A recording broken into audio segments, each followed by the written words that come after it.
No inimestele tegelikult kõige rohkem muret teevad need hinnad, mis muudkui kasvavad ja kasvavad. Praegu tundub nagu, et ega väljapääsu ei olegi, et ega nad enam allapoole ei lähe. Hinnad paraku, nad kipuvadki alati kasvama. See kasvunumber on meil selgelt ikkagi juba aeglustunud. Aga probleem on muidugi selles, et hinnatase on jõudnud meil juba nii kõrgele. Inimesed ei mõtle mitte kasvuprotsentide kontekstis, aga just selles, et kui kõrged on hinnad täna võrreldes võib-olla, mida mäletati veel mõned aastad tagasi.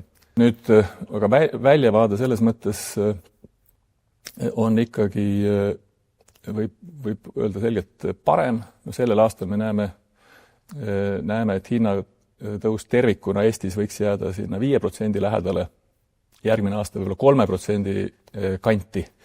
Nii et hinna kasv on tempo mõtles aeglustumas, hinnad on kõrged ja ega me ei näe, et hinnatase tervikuna saaks nüüd ettevaadates langeda, aga samas ikkagi ka inimeste sissetulekud on kasvavad edasi